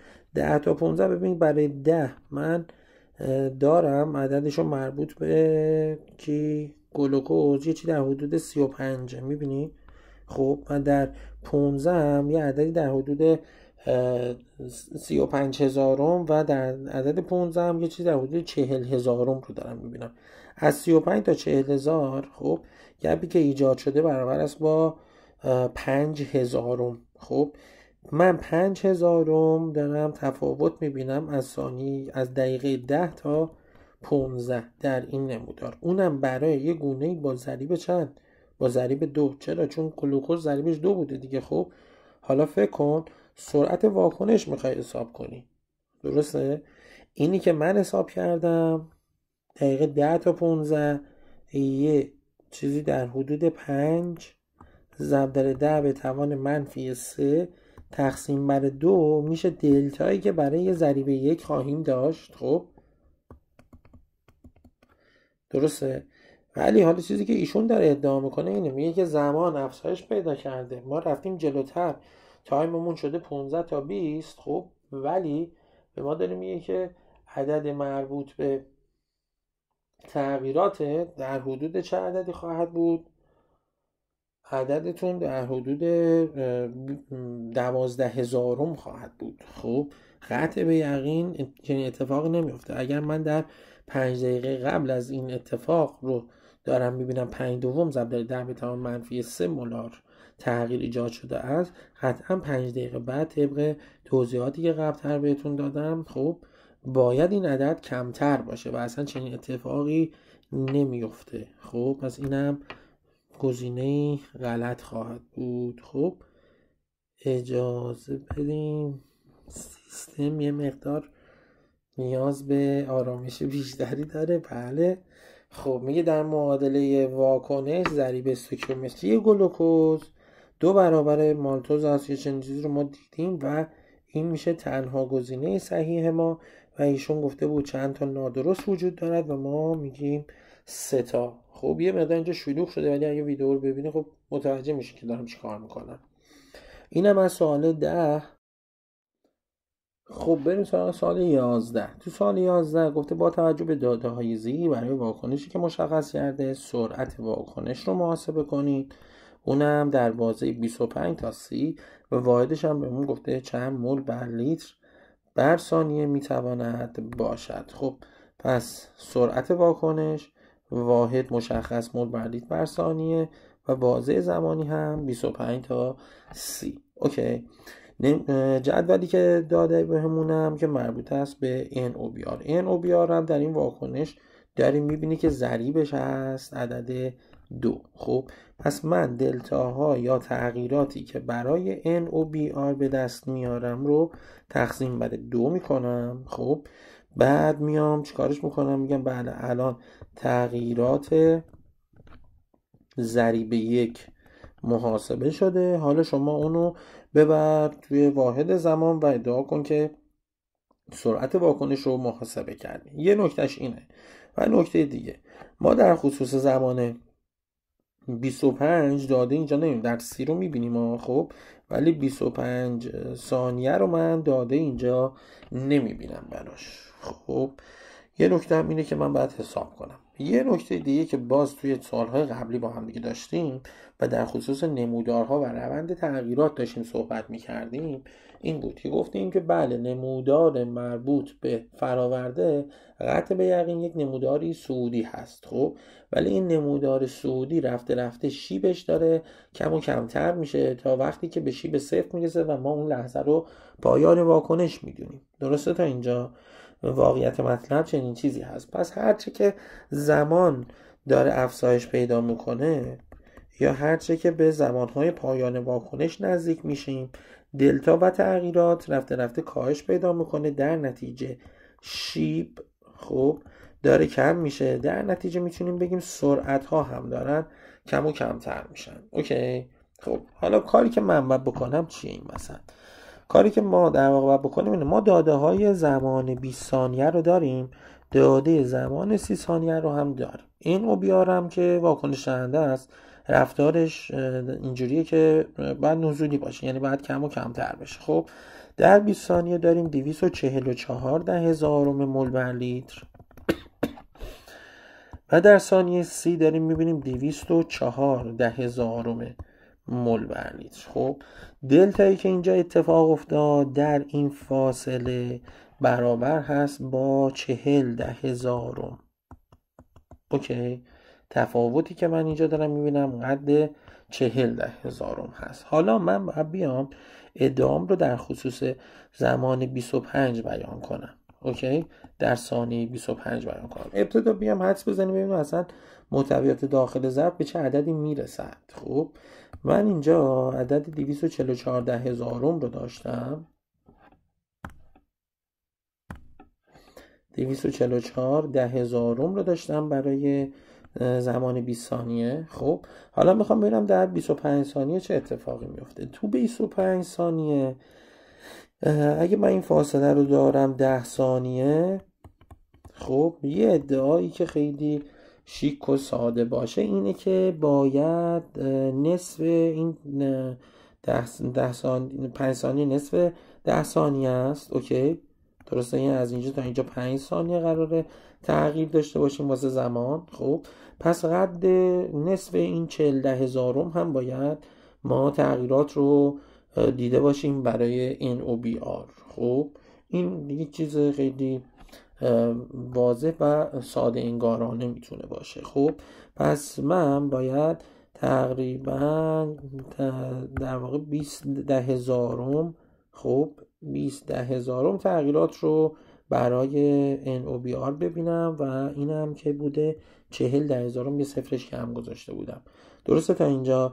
و بعد از اون هم باز باید دلتایی قد 20/1000 خب دیده باشم. اوکی، این وقتیه که سرعت قشنگ ثابت باشه، همه چی شیک و درست درمون داره میره جلو، ولی واقعیت مطلب چنین چیزی نیست. خب ما برای اینکه به 204 برسیم قطعا در 5 ثانیه ابتدایی که اینجا باشه تغییراتمون نسبت به 5 ثانیه بعدی که اینجا هست متفاوت خواهد بود و تغییراتی که ما خواهیم داشت از زمان 20 ثانیه تا 25 ثانیه عددش بزرگتر خواهد بود از زمان 25 تا 30 ثانیه. اوکی، خب پس دلتایی که من اینجا دارم با اینجا دارم قشنگ عددهای متفاوتی است. تقریبا میتونیم بگیم که اینجا حتما عددش از 20/1000 بزرگتر و در این 5 ثانیه قطعا عددش از 20/1000 کمتر خواهد بود. اوکی، خب با همین نگاه میریم برای حل سوال. من میخوام در این بازه 20 تا 25 ساعت رو محاسبه کنم. تغییرات رو دارم برای دوستمون NOBR عدد 20/1000. خب طبق همین بریم محاسبه کنیم. فرض کنیم اصلا همین 20/1000 باشد. خب میریم آرش رو محاسبه میکنیم. آره حالا واکنش رو میخوام حساب کنم دیگه. اوکی، پس باید بیام تغییرات NOBR که بوده 20/1000 رو تقسیم کنم بر 2. الان میشه تغییرات مول بر لیتر برای گونه‌ای که ضریبش 1 باشد به روی بازه زمانی که قراره بر حسب ثانیه اعلام بشه تقسیم بر 5 میکنم. پس 20/1000 یا 2000 تقسیم بر 2 میشه 1000. 1000 هم تقسیم بر 5 کنی 1000 هم تقسیم بر 5 کنیم عددمون به دست میاد چند؟ 1/5 2/10. خب من بچه ها من یه اشتباهی کردم، دارم تایم 20 تا 25 رو حساب میکنم در صورتی که باید این زمان رو حساب میکردم. اوکی، پس باید بیام سراغ این. خب پس اینجا سرعت بود در 20 تا 25. خب الان من قرار سرعت واکنش رو حساب کنم از زمان 25 تا 30. خب تغییرات همون با همون فرضی که قشنگ 2000 باشد یا 20000 باشد به روی ضریبش که هست 2 الان شد ضریب 1 به روی 5 ثانیه رو محاسبه میکنم. عددی که به دست میاد میشود 2 ضرب در 10 به توان -4. ولی میدونم که ایشون عددش باید کمتر باشه، پس سرعتی که من اینجا محاسبه میکنم هم باید عددی کمتر از 2 ضرب در 10 به توان -4 باشه و در گزینه ها من گزینه 3 رو نزدیک به ایشون میبینم. ولی اگر که میخواست مثلا در زمان 20 تا 25 بررسی کنه، مجدد به عددی که میرسیدیم، خب مجدد عددی که میدیدیم اینجا همون 2 ضرب در 10 به توان منهای 4 بود. ولی باید بدونیم که تغییرات در این بازه قطعا از 2000 بیشتر است، پس سرعت ما هم در این بازه زمانی باید بزرگتر از 2 ضرب در 10 به توان منهای 4 بود که مد نظر طراح نبوده این زمان. میریم سراغ سوال بعدی، سراغ سوال 12. گفته سرعت واکنش در سوختن کامل گاز اتن و در یک ظرف 2 لیتری برابر 2.4 مول بر لیتر بر دقیقه هست. در مدت چند ثانیه 14.4 گرم بخار آب تشکیل می شود. خب ابتدا واکنش سوختن اتن رو با هم بنویسیم. اتن با فرمول C2H4 اگه بخواد بسوزه به اضافه O2 میشه و نتیجهش قرار CO2 بشه به اضافه H2O. خب سرعت واکنش رو به هم داده. سرعت واکنش باید حتما واکنش موازنه شده باشد. خب پس اینجوری نیست که من نگاه کنم بگم که از اتن میخوام تناسب بنویسم به آب پس نسبتشون 1:2 است و اینها. خب باید تا انتها موازنه کنم ببینم آیا ضریب کسری میخوره بهش یا نه. من اگر پشت اتن ضریب 1 رو بذارم که CO2 هم به دست میاد 2 و H2 هم به دست میاد 2 و اگر موازنه ادامه بدم برای اینکه ضریب O2 رو به دست بیارم میشه 2 و 4 شده 6. پس یه ضریب 3 میخوابونم اینجا. میبینم ضریبش کدوم کسری نیست، پس نیاز به ضرب در 2 یا هر عدد دیگه رو نداریم. خب سرعت واکنش رو بیان کرده، گفته 2.4 مول بر لیتر بر دقیقه. ظرف هم که حساب کرده 2 لیتریه و دنبال مقدار گرم بخار آب میگرده. شما اگر سرعت واکنش رو داشته باشی در نتیجه میتونی سرعت هر گونه دیگه‌ای رو هم محاسبه کنی. ابتدا بیایم سرعت واکنش رو یا سرعت واکنش در واقع سرعت تغییرات یک ضریب 1 خواهد بود دیگه. خب و واحدش هم که داریم مول بر لیتر بر دقیقه. اوکی. سرعت واکنش که محاسبه شده باشه عدد 2 و 4، پس در نتیجه سرعت H2O با ضریب 2 خب 2 برابر خواهد بود. خب پس در نتیجه سرعت H2O رو خواهیم داشت 2 برابر این 2 و 4 شده 4 و 8. ولی دقت کنیم بچه ها، الان ما داریم ریاضی کار میکنیم. خب یعنی در واقع داریم محاسبات رو انجام میدیم و اینجا من به مشکل نمیخورم. خب و الا سرعت H2O هیچ وقت واحدش خب مول بر لیتر خب نیست. چرا؟ چون ال دوستمون. خب ولی چون الان بیشتر هدف این سوال در واقع مفهوم قضیه که نیست که خب یه محاسبات ریاضی هست. خب و این ادعایی که من بگم این الان 4 و 8 مول بر لیتر به روی دقیقه هست گیری ندارد. خب دچار مشکل نمیکنه. 4 و 8 مول بر لیتر بر دقیقه یعنی اینکه ایشون صورتش رو بکنیم مول بر لیتر، یا میتونیم هم الان این واحده رو تغییرش بدیم، واحده رو بکنیم مول بر دقیقه. خب بهتر اینه. من از این پیشنهاد به نظرم هم شما رو گمراه هم نمیکنه. خب من الان سرعت H2O رو دارم بر اساس مول بر دقیقه، مول بر لیتر بر دقیقه، میخوام الان بکنمش مول بر دقیقه. خب چیکارش میکنم؟ در لیتر ضربش میکنم. لیترمون چند بوده؟ 2 بوده. پس میگیم این 4 و 8 رو اگر ضرب در 2 لیتر میکنی اون وقت میشه 9 و 6. من میام پایین تر می نویسم اینو. پایین تر می نویسیم میکنیمش 9 و 6 مول بر دقیقه. این الان شده سرعت H2O. خب حالا H2O که ما سرعتش رو داریم 9 و 6 در واقع بالا باید مول بکارم، پایین باید دقیقه بکارم دیگه. دقیقه شو که نمیدونم. خب ولی مولش گفته چقدر تولید شه؟ 14/4. خب 14/4 واحدش گرمه دیگه. اگه قرار بشه مول بشه این H2O مون باید تقسیم بر 18 کنیم. الان صورتش شده مول، مخرجش هم که هست دقیقه، همون جور که واحد سرعت بوده مول بر دقیقه. بریم سراغ محاسباتش. این 14 و 4 رو تقسیم بر 18 بخوای بکنی نسبتشون میشه 1/8. پس بالا شده 8 دهم.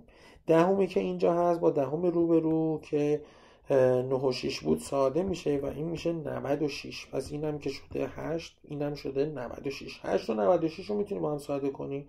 میتونیم اینا رو حداقل به 4 ساده کنیم. خب یا میتونیم بگیم که آقا x ما به دست اومده 8 به روی 96. اوکی، جفتشون رو به 4 ساده میکنم. پایینی میشه 24، بالایی میشه 2 و مجدد باز میتونم اینا رو ساده کنم میشه 1/12. واحدی که محاسبه کردیم دقیقه بوده. ایشون به ما گفته چند ثانیه، پس اینو ضرب در 60 میکنیم و نتیجه نهایی میرسه به 5 ثانیه. اوکی، بریم ببینیم کدوم گزینه است. میریم بالا.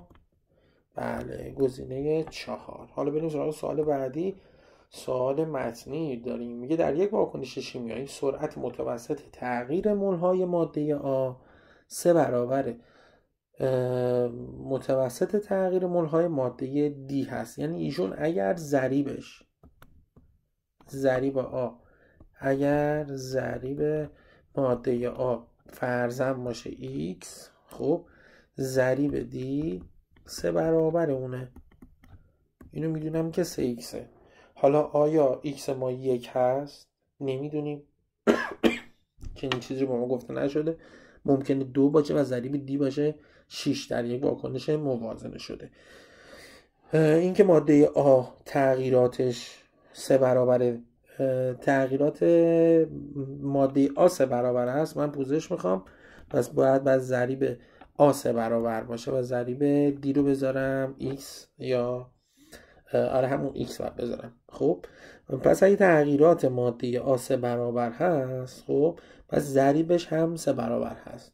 جایی گفته نشده که ماده آ تغییراتش منفی است یا ماده دی تغییراتش منفی است یا مثبت است. چنین چیزی رو نگفته. فقط در مورد تغییرات صحبت کرده و تغییرات میتواند یک قطع مطلق باشد. پس من در خصوص جایگاه این آ و دی در یک واکنش خبر ندارم. اگر واکنش دهنده بود منفی میشه. جایی نگفته که تغییراتش منفی است یا مثبت. خب پس اینم نمیدونیم فعلا. خب بریم. میگه در معادله واکنش ضریب استوکیومتری آ 3 برابر ضریب دی. خب ممنون ازت، همین الان پاسخ درست رو داریم دیگه. ضریب آ باید 3 برابر دی باشه. خب جواب گرفتیم. ولی بقیه هم بخونیم. میگه استفاده از کاتالیزگر سرعت متوسط تغییر مولهای آ و دی رو به یک اندازه افزایش میدهند که نه دوستان، به یک نسبت افزایش میدهند. خب فکر کن کاتالیزگر باعث میشه که زمانها همه مثلا چی بشه؟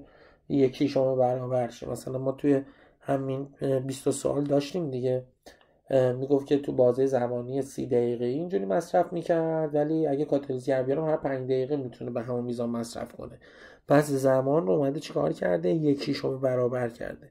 وقتی یکی شما برابر میشه زمان، در واقع همه گونه ها سرعت مصرفشون تو واحد زمان 6 برابر شده. پس به یک نسبت داره تغییر میکنه، نه به یک اندازه. گفته سرعت واکنش با سرعت متوسط تغییر مولهای دی برابر است. خدمت درس کردم جای گفته نشده که ضریب ایشون قطعا یکه. خب در واقع اینجا می‌بینیم که اطلاعی نداریم یا نمیدانم. خب اوکی، بعد چون نگفتیم حتما یک است که درسته. آ و دی هر دو در یک سمت واکنش هستن. اینم باز مجدد نمیدانم، مشخص نیست. خب ممکنه جفتشون واکنش دهنده، جفتشون فراورده و یا یکیشون واکنش دهنده و یکیشون هم فراورده باشه. بریم سراغ سوال بعدی. میگه اگر در واکنش سوختن کامل گاز پروپان توی یک ظرف 5 لیتری سرعت متوسط مصرف گاز اکسیژن برابر با این باشه، در مدت نیم دقیقه چند گرم گاز کربن دی اکسید تشکیل می شود؟ خب من سرعت O2 رو دارم. اول واکنش رو ببرم جلو و میبینم که بین O2 و CO2 و تناسب بنویسم. C3H8 رو داریم به اضافه O2 شده، در نهایت رسیدیم به CO2 و H2O. اوکی، اگر ضریب 1 رو برای C3 بذاریم 3 تا CO2 بهمون میده و 4 تا H2O و 4 و 6 میشه 10 تا اکسیژن. پس ضریب اکسیژن هم 5 است. اوکی، خب از اونجایی که من سرعت O2 رو دارم، عددش رو 15,000، این 15,000 و واحدش هم که داریم مول بر لیتر به روی ثانیه. حالا میخوام بفهمم این دلتای مولارش در طی نیم دقیقه یا 30 ثانیه چه عددی خواهد بود. 30 ثانیه رو تو این ضرب میکنیم، دلتای مولار برای O2 به دست میاد. اگر دلتای مولار برای O2 رو داشته باشی، پس میتونی کسر تناسب مربوط به اون رو بنویسی و بین این بیشون بس O2 تناسب رو حاکم کنی، ببینی که مقدار گرمی که از CO2 قراره در این بازه زمانی به دست بیاد چه عددی خواهد بود. دلتای مولار ایشون شده 30 ضرب در 15 یعنی 45. 450 صد اشعار میخوره، میشه 45 صدم. خب 45 صدم مول بر لیتر. خب لیترش هم که داری 5، درسته؟ MV بالا به دست اومده، مولار در وی ضرب شده صورت شده مول، مخرجم ضریب رو قرار میدیم که هست 5. حالا میریم تو محاسباتی. 5 اینجا دارم، با این 5 ساده شده، پس 3 ضرب در 44 رو در 45 صدم ضرب میکنیم. اوکی. خب 3 ضرب در 44 رو داری، بعد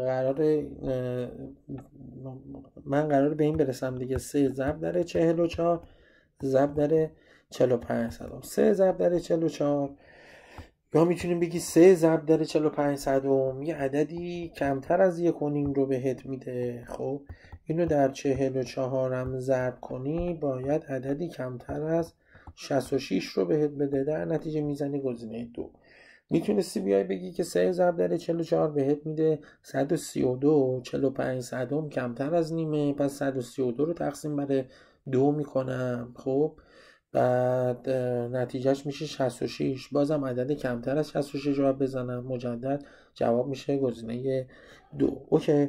این از این. میریم سراغ سوال بعدی که مربوطه به کنکور 404. میگه کدام مورد پس از موازنه معادله واکنش گازی که به ما داده درست است. ما اینجا تغییرات گونه ها رو میبینیم. خب و این تغییرات رو متناسب با ضرایب داشتیم قبلا، ولی واسه بعضیشون متناسب با ضرایب هست، واسه بعضیشون هم نیست. خب حالا بریم ببینیم اول واکنش رو موازنه کنیم به چه عددهایی میرسیم. خب اول این کار رو انجام بدیم. این واکنش رو موازنهش رو میتونیم با نیتروژن ها شروع کنیم. اینجا عدد 1 رو بذاریم، این به دست میاد 2. هیدروژن ها کنارش به دست میاد 6. پس این شده 6. در کنار 6 تا F با 4 تا F اینجا شد 10 تا، پس این هم شد ضریبش 5. اوکی.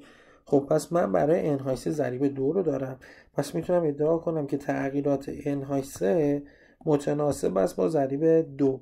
تغییرات F2 متناسب است با ضریبش که هست 5 و تغییرات N2 F4 متناسب با ضریبش 1 و تغییرات HF متناسب با ضریبش که 6 هست خواهد بود. اینی که من دارم تحلیل میکنم، همه تغییرات ها رو باید قدر مطلق حساب کنم. چرا؟ چون منفی مثبت واسه هم اهمیتی ندارد. اوکی. دوستمون اومد چیکار کرد؟ زیر همه اینها یه دلتای تی رو قرار داد. خب وقتی این دلتا تی رو که قرار میده، خب زیر همشون هم میاد، هیچ مشکلی هم نیست.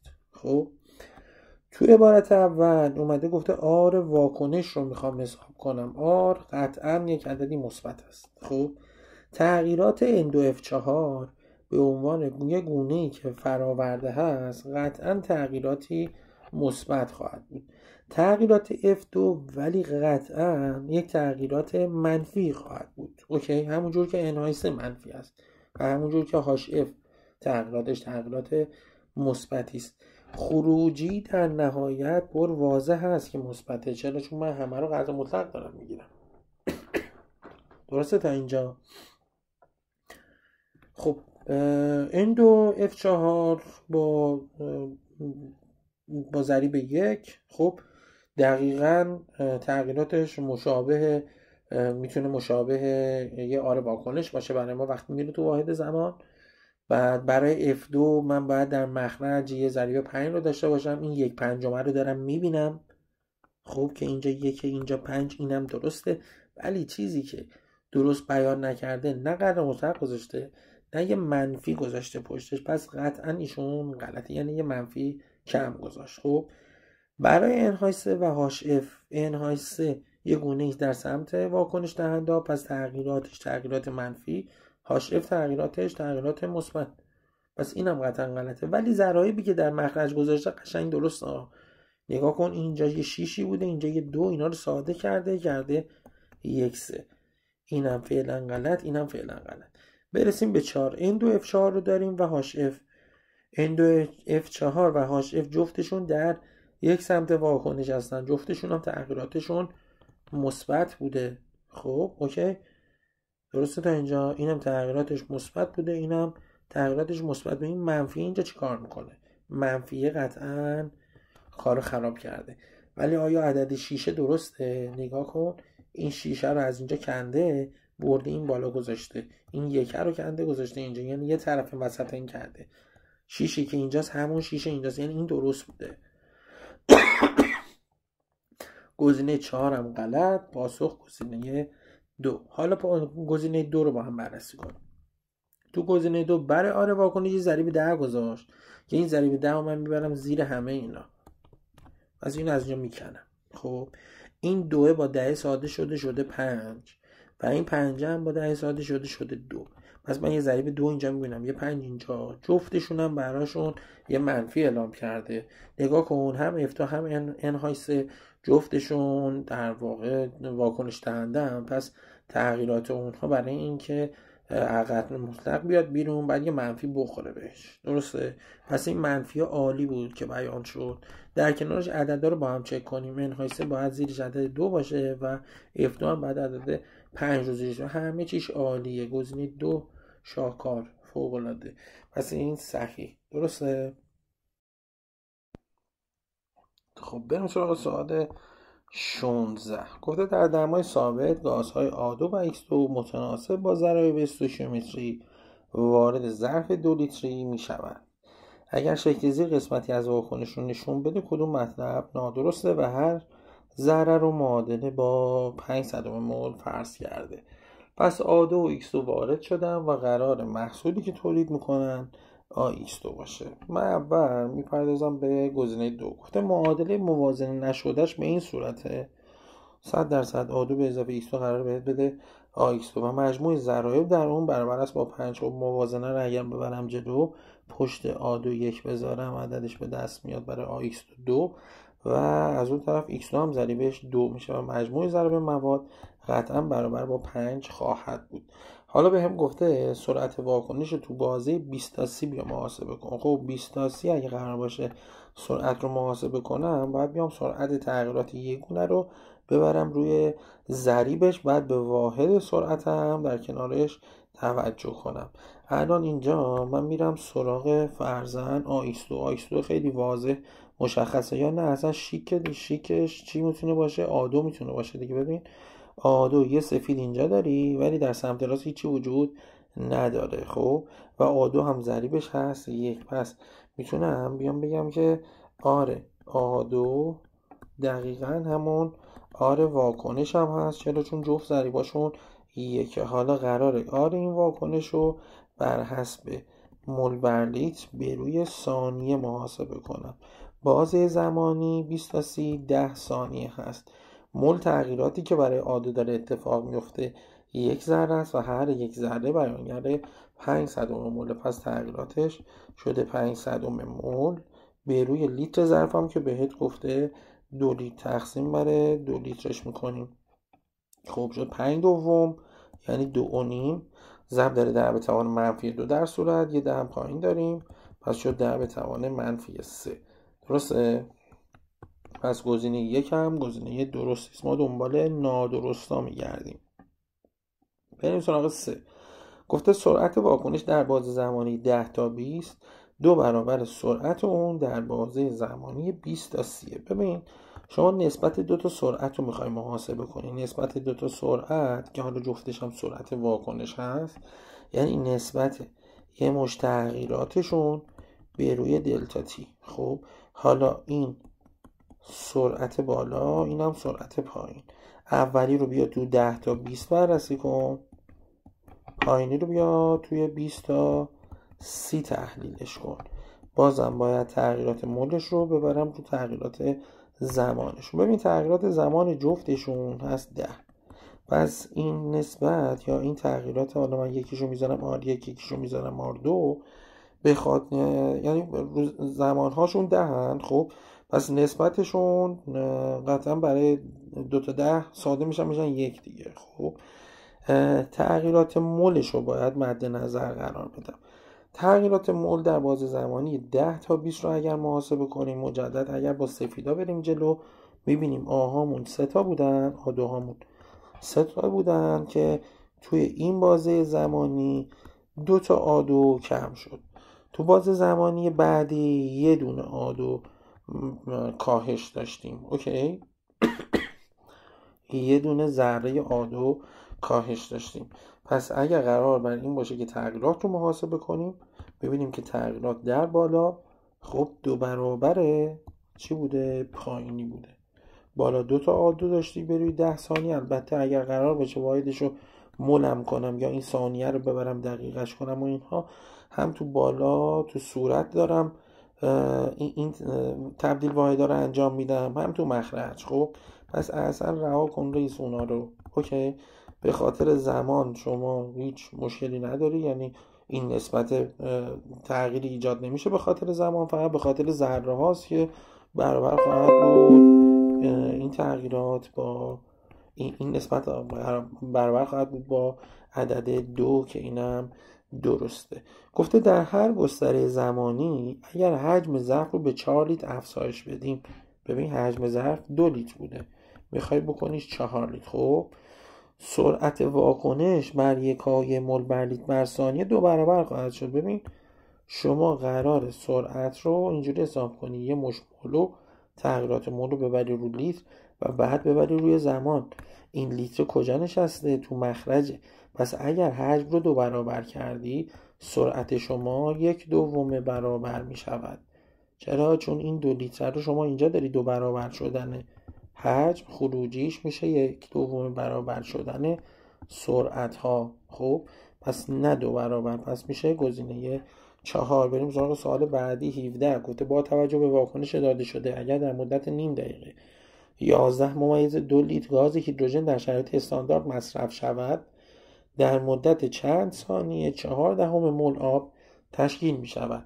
نکته خیلی مهمش این بود که اومده توی پرانتز اعلام کرده و گفته سرعت واکنش ثابت است. یعنی اون حرفایی که ما اونجا داشتیم میزدیم تو سوالهای گذشته که میگفتیم قطعا تغییراتی که شما در ثانیه 20 تا 25 داشتید بیشتر از ثانیه 25 تا 30 هست، اینجا دیگه صادق نیست. اینجا داره میگه که همیشه رفتار به این صورتی که در هر نیم دقیقه ایشون اینقدر لیتر هیدروژن میخواد تولید کنه.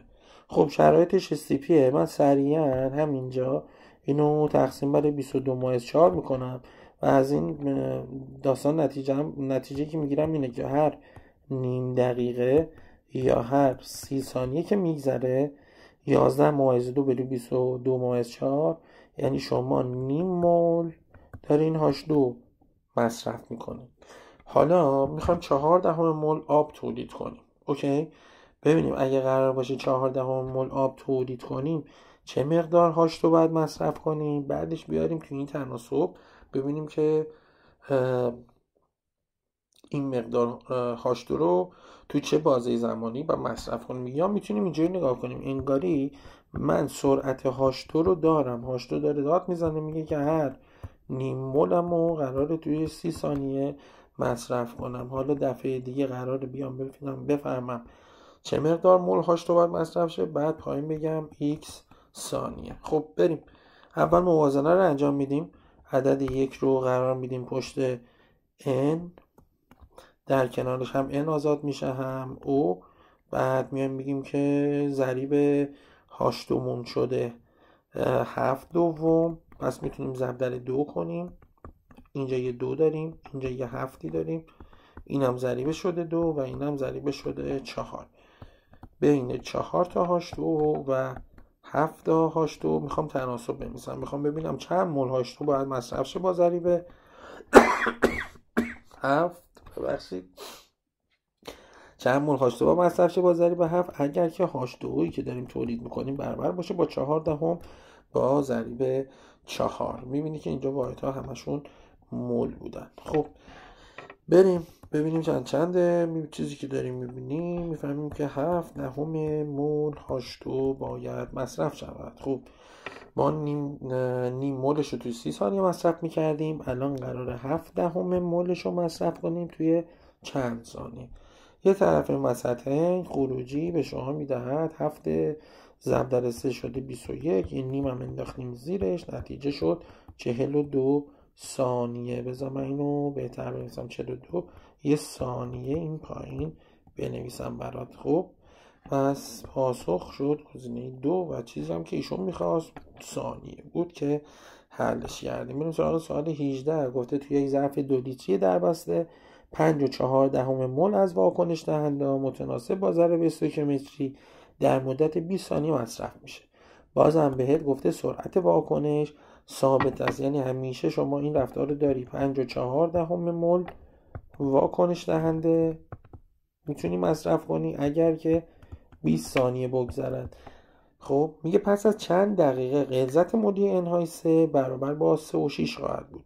این واکنش تازه موازنه کرده بودم اگه یاد باشه، یه 2 اینجا داشت، یه 2 وقتی 2 برابرش میکردی، یه 2 اینجا، یه 2 اینجا، یه اوی هم میداشتیم که اینجا 4 میخورد و یه 7 هم برای H2 داشتیم. اوکی میخوام ببینیم که NH3 ضریبش 2 دیگه. خب قرار 3.6 مولار بشه غلظتش. از دل NH3 ببینیم که چه مقدار برای به دست آوردن 3.6 مولار NH3 که مولارش در لیتر ضرب میشه مول به ضریبش که هست 2، اگر قرار باشه اینقدر مولار رو تولید کنیم از NH3 چه مقدار مول واکنش دهنده باید مصرف کنیم. در شرایط استاندارد چیزی که داره میبینی 2 مول و 7 مول کلا 9 مول واکنش دهنده داره مصرف میشه. من بین این 9 مول و 2 تا NH3 میخوام تناسب بنویسم. تناسب مربوط به مجموع مول واکنش دهنده ها هست x به روی ضریبش که 9 هست. اوکی خب بریم تو محاسبات. 2 ها با هم ساده شده و x مون شده 9 ضرب در 3.6 مول واکنش دهنده. ببین شما باید اینقدر مول واکنش دهنده مصرف کنی تا بتونی 3.6 مولار NH3 به دست بیاری. خب همینو برمی‌داریم میبریم توی این تناسبی که اینجا داریم. ما میدونیم 5.4 مولش رو تو 20 ثانیه مصرف میکنیم، حالا 9 ضرب در 3.6 مولش رو توی چند ثانیه میتونیم مصرف کنیم. اوکی خب 9 که اینجا داری با 5.4 ساده میشه 6 دهم، 6 دهم و 3.6 باز با هم ساده میشه 6. این 6 رو در 20 ضرب میکنی، x بر حسب ثانیه به دست میاد 120 ثانیه. ولی چیزی که اما خواسته گفته چند دقیقه، در نتیجه اینو تقسیم بر 60 میکنم و میشه 2 دقیقه و میشه گزینه 3 پاسخش. بریم سراغ سوال بعدی. گفته توی معادله موازنه نشده‌ای به این فرم اگر مقدار آغازی PI3 اینقدر گرم باشد درون ظرف 1 لیتری، باز حجمم بهت داده، پس از 2 دقیقه اتفاقی که افتاده 4.12 گرم میرسه این مقدار. خب یعنی اتفاقی که برای PI3 افتاده یک کاهش جرمی بوده که پر واضحه به خاطر اینکه واکنش دهنده بوده این اتفاق افتاده و من تغییراتش رو دارم. 20-6 که رسیده به 4-12 گرم، پس من تغییرات جرم PI3 رو دارم. چیزی که من خواسته گفته سرعت متوسط مصرف این ماده. خب شما سرعت متوسط مصرف یه ماده رو بخوای اصلا ربطی به ضریب استوکیومتری نداره که من بخوام اینو موازنه کنم. خب پس همینجا میشه کارشو پیش برد. فقط باید به واحد دقت کنی که واحدش بوده چی؟ مول بر ثانیه. پس سرعت PI3 واحد رو بنویس مول بر ثانیه. ما دلتای گرمش رو داریم که اگر 20-6 رو در منهای 4 رو 12 کنم عددش به دست میاد 16 ممیز 48 گرم. اگر جرم مولی پیایسه رو بخوام به دست بیارم باید یه 31 رو به اضافه آی که هست 127 ضرب در 3 کنم. 127 ضرب در 3 هم که بهت میده یه 360. پس 31 به اضافه 360 به اضافه 21 خواهد بود. اوکی، اینا همه رو با هم جمع کنی 21 و 31 شده 52 به اضافه 360 شده 412 گرم بر مول. پس من برای اینکه پیایسه رو تبدیلش کنم به مول کافیه که این تغییراتش که بود 16 ممیز 48 تقسیم بر 412 کنم. الان صورت واحدش شد مول و زمانی هم که این اتفاق افتاده بوده 2 دقیقه، ولی ایشون میگه ثانیه بیانش کن. پس 2 ضرب در 60 رو می نویسم که میشه واحدش الان ثانیه. میریم تو محاسباتش 412 رو اگه 4 برابر کنیم میشه 1648. پس این شد 1 بالا شد 4. پس فعلا چیزی که داریم تو صورت یه 400 تو مخرج یه 2 ضرب در 60 خواهد بود. این 2 با این ساده میشه 2 صدم، یه 2 دیگه هم پایین میکشه. بعد پایین شده 30 بالا شده چند؟ شده 1 صدم.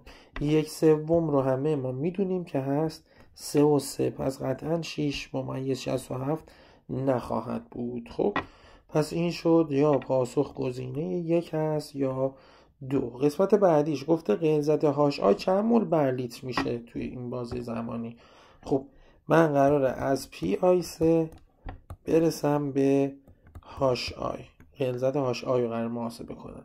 نگاه میکنم میبینم آی به عنوان یک عنصر در هیچ جا پخش نشده جز در همین دوتا ترکیب. یعنی اگه من پشت پی آی 3 ضریب 1 رو بزنم قطع به یقین ضریب هاش آی هم برابر خواهد بود با عدد 3. خب این از این. حالا میام یه مول به ضریبی رو می‌نویسم. تو این مول به ضریب برای پی آی 3 اون دلتای گرمش رو که دارم 16 ممیز 48 جرم مولیش هم که حساب کردم 412 ضریبش هم که هست 1. مولار آی هاش آی رو باید حساب کنیم توی ظرف 1 لیتری، درسته؟ به روی ضریبش که هست 3. 412 و 16 ممیز 48 با هم ساده شدم بالا شده 400. حالا این 400 رو در 3 ضرب کن، امه به دست میاد 12 صدم مول بر لیتر. پس پاسخ شد گزینه 1. بریم سراغ سوال آخر، سوال 20. گفته اگر این واکنش رو داشته باشیم پس از گذشت 30 دقیقه پایان پذیرد اما 18 ممیز 75 گرم کلسیم کربنات باقی بماند. خب پس مصرف نشده این مقدار دیگه. اوکی، 16 ممیز 8 لیتر کربن دی اکسید هم در شرایط استیپی تولید بشه، چند درصد جرمی کلسیم کربنات در واکنش شرکت کرده است و سرعت واکنش چند مول بر دقیقه است. خب شما قرار سرعت واکنش حساب کنی، واحدش هم که داری مول بر دقیقه. سرعت واکنش میتونه سرعت یک گونه با ضریب 1 باشه. پس سرعت واکنش قطعا مساوی میتونه باشه با سرعت CO2. اوکی، سرعت CO2 شما لیتر CO2 رو داری اینجا، شرایط استیپی هم داری، پس میتونی بیای این کارو کنی برای اینکه سرعت CO2 رو حساب کنی. واحدش هم بذار بنویسم صورت مول، پایین چی باشه؟ دقیقه. خب دقیقه رو که داری سی، مولش هم بخوای حساب کنی باید 16 ممیز 8 لیتر رو ببری تو استیپی، یعنی در تقسیم بر 22 و 14 هم کنی. الان صورت واحد شده مول. خب بریم برای محاسباتش. 168 به 7 میخوره. از کجا فهمیدم؟ تا 140ش که قطعا به 7 میخورد میشد 20 تا 20 هفتا میشد 140 تا. بعد 28 باقی موندشم که یه 4 بهم میده، پس قطعا به 7 میخوره.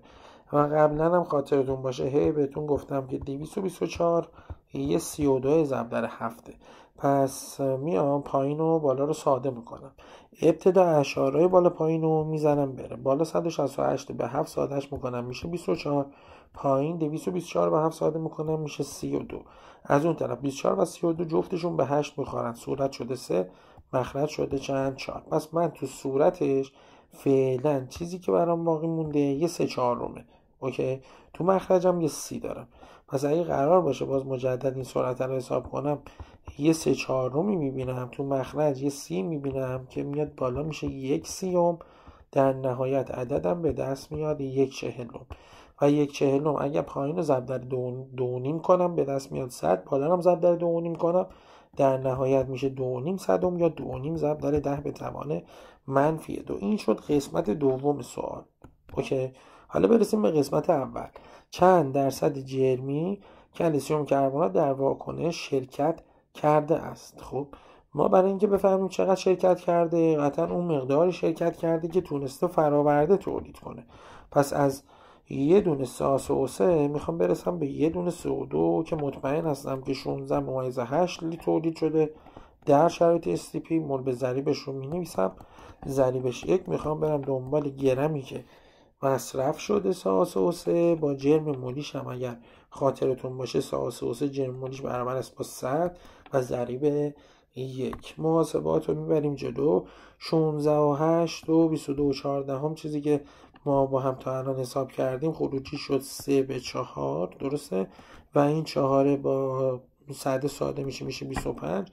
پس مقدار گرم مصرفی شد 25 ضرب در 3 یا 75 گرم مصرف شده. دنبال چی بوده؟ گفته چند درصد جرمیش مصرف شده. خب چقدرش باقی مونده؟ 18.75. پس 75 تاش مصرف شده. پس من اگه بخوام اولیه‌اش رو به دست بیارم من بگم 75 تا مصرف کردی، یه 18 و 75 هم تو ظرف باقی موند، نتیجه میشه 93 و 75 گرم. این شده اولیه برای سه. دنبال درصد شرکت یا مصرفی، پس باید 75 رو تقسیم بر 93 و 75 کنی و ضرب در 100 کنی. اوکی، کسری که ما داریم میبینیم 75 به روی 93 ممیز 75 قطعا بزرگتر از 75 صدم ضرب در 100 یا بزرگتر از 75% خواهد بود. چرا؟ چون این مخرج 100 بوده، این یکی همون 75 رو داره تقسیم میکنه بر عددی کمتر از 100. بزرگتر از 75 هم فقط یه گزینه داری، اینم 80. پس پاسخش میشه 4. دوستان این سری اول از تمرینات سینتیک یا سرعت بود، با هم حل کردیم.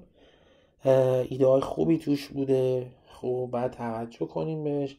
حالا تو دوره حضوری هم باز دوباره این ایده ها رو میبینیم و در موردش گفتگو میکنیم.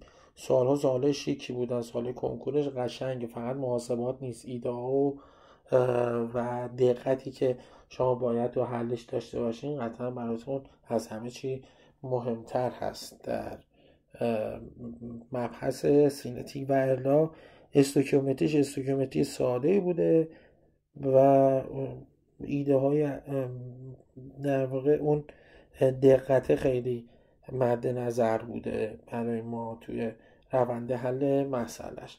تندرست باشین. فعلا خدا نگهدار.